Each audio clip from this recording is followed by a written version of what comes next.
أعوذ بالله من الشيطان الرجيم. بسم الله الرحمن الرحيم. الحمد لله الذي هدانا لهذا وما كنا لنهتدي لولا أن هدانا الله. الحمد لله نحمده ونستعينه ونستغفره ونعوذ بالله من شرور أنفسنا ومن سيئات أعمالنا. من يهدي الله فلا مضل له ومن يضلل فلا هادي له، ونشهد أن لا إله إلا الله ونشهد أن محمدا عبده ورسوله. أما بعد. السلام عليكم ورحمة الله وبركاته. We thank and praise Allah subhanahu wa ta'ala for gathering us here tonight.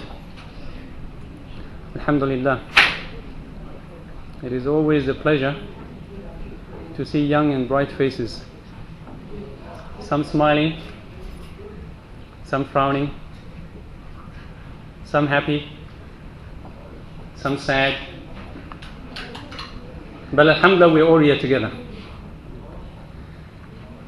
Now, the center has asked me to speak on a series of talks, possibly monthly, and the topic that I have chosen is perfecting moral character. Because really, at the end of the day, this is the one thing that distinguishes you as a human being. This is the one thing that Islam gives us that raises our level of civility, our moral character. Manners, adab, akhlaq, moral character are all very important characteristics of a believer. And if you look at all the religions,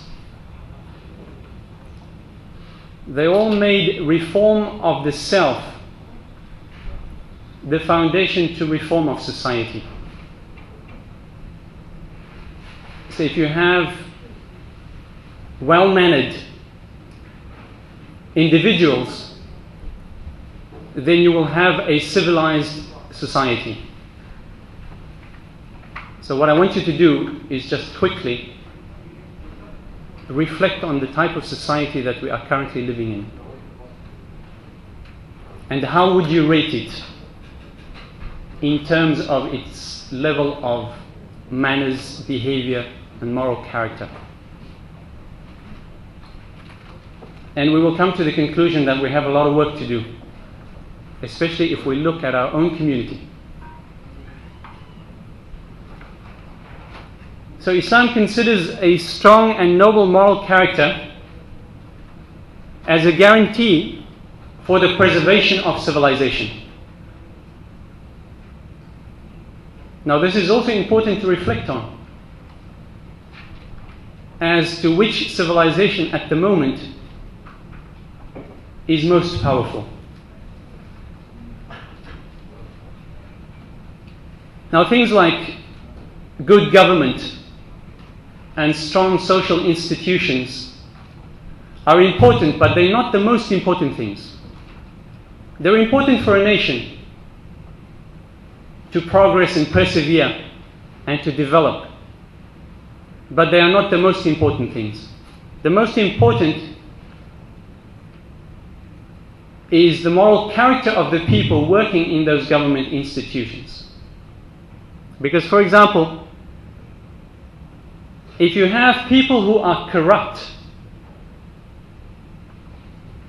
they will cause disorder in society and they will find ways to exploit the system. And we see that on a daily basis. People being exposed for corruption in the media.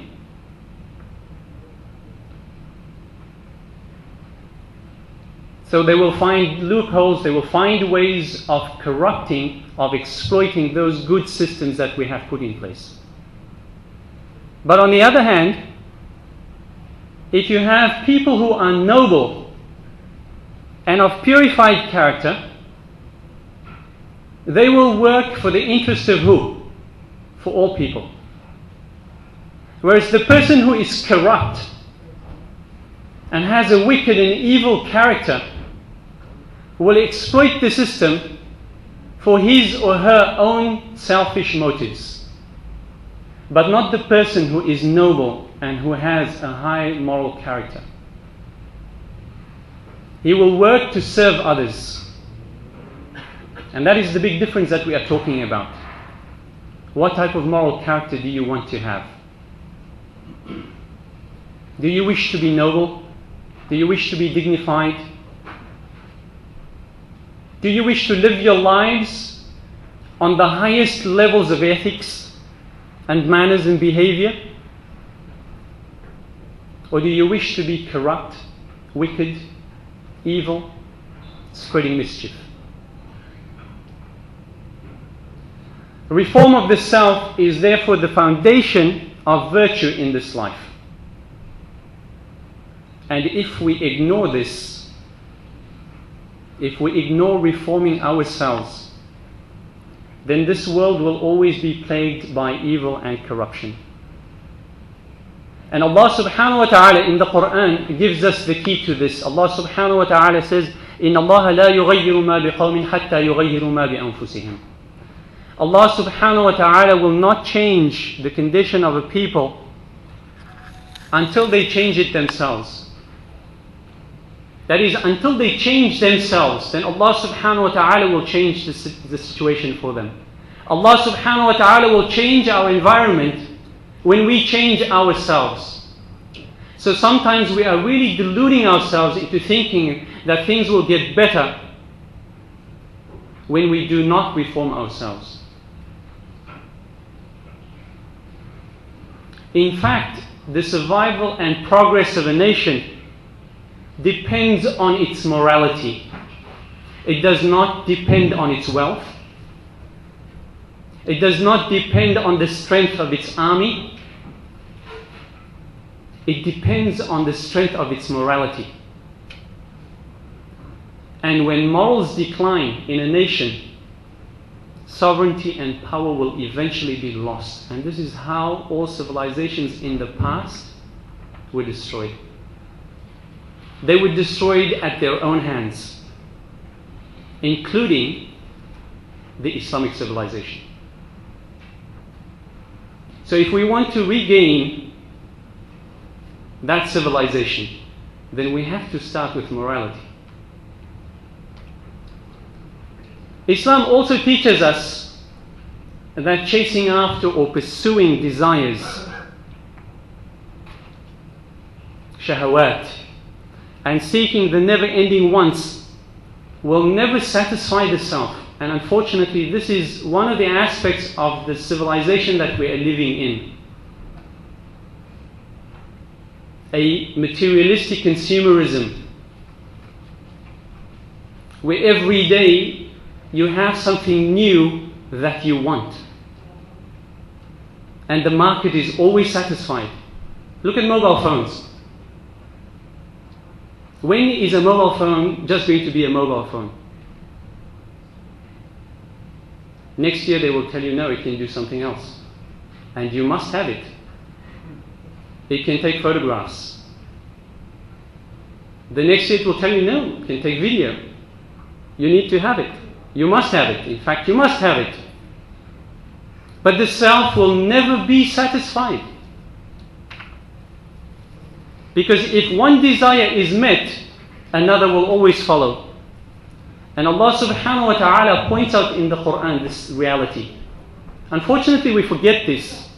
Allah subhanahu wa ta'ala says, زُيِّنَ لِلنَّاسِ حُبُّ الشَّهَوَاتِ من النساء والبنين والقناطير المقنطرة من الذهب والفضة والخيل المسومة والأنعام والحرث ذلك متاع الحياة الدنيا والله عنده حسن المآب.